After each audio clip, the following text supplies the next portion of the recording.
السلام علیکم. زه د ټریننګ سکالر پښتو په حواله باندې دا ویډیو جوړوم چې څنګه به تاسو ټیسټ ورکوئ امتحان.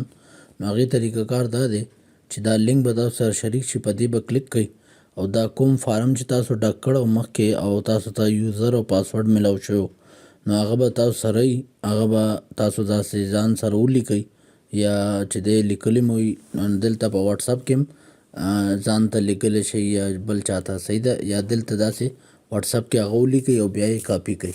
صحیح ده؟ زه اوس دا کاپي کوم او دا لینک کلیک کوم. صحیح ده؟ لینک ولاو شو. دا ویب سایټ به تاسو سره راشي.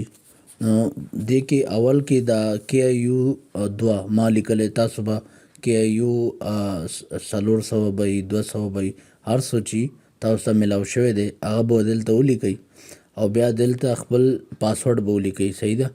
نو هغه ما دلته به پیسټ کم. صحیح ده؟ ما کاپي کړی دی. دې نه بعد لاګین باندې به کلیک کم. لاګین کلیک کولو نه بعد دلته دا پرچه زما مخې ته راله. صحیح ده؟ نو که بالفرض پرچه را نه شي او بل خوا تاسو لاړئ، صحیح ده، نو بیا هېڅ خبره نه ده، بیا واتساپ ته راشئ او بیا دا لینک ولاو کړئ. صحیح ده؟ نو دا به دا ځای به خپله به راشي تاسو مخې ته. دې کې دا وګورئ دا شین بټن دی، دا به ووهئ، دا شین بټن په دې به کلیک کړئ. صحیح ده؟ کلیک کولو نه بعد تاسو مخې ته به پرچه راشي، داسې سوالونه به نو دا سوالونو کې چې کوم صحیح جواب وي هغه به تاسو داسې کلیک کړئ.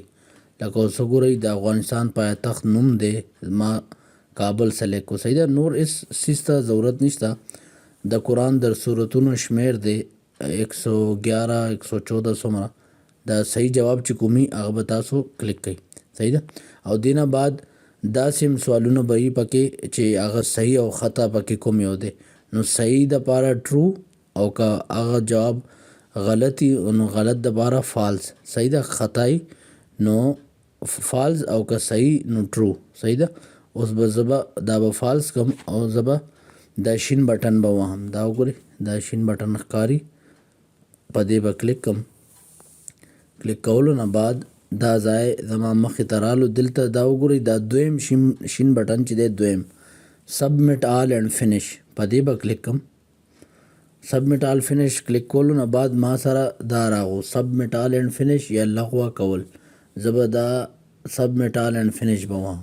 صحیح ده؟ او بیا به لږ انتظار وکړم چې دا صفحه لوډ شي. دا وګورئ دا اوس پرچه زما وشوه. دا وګورئ فینش لیکلی راغو. دا فینش چې لیکلی راشي، صحیح ده، د دې مطلب پرچه وشوه او زما پرچه جمع شوه. صحیح ده؟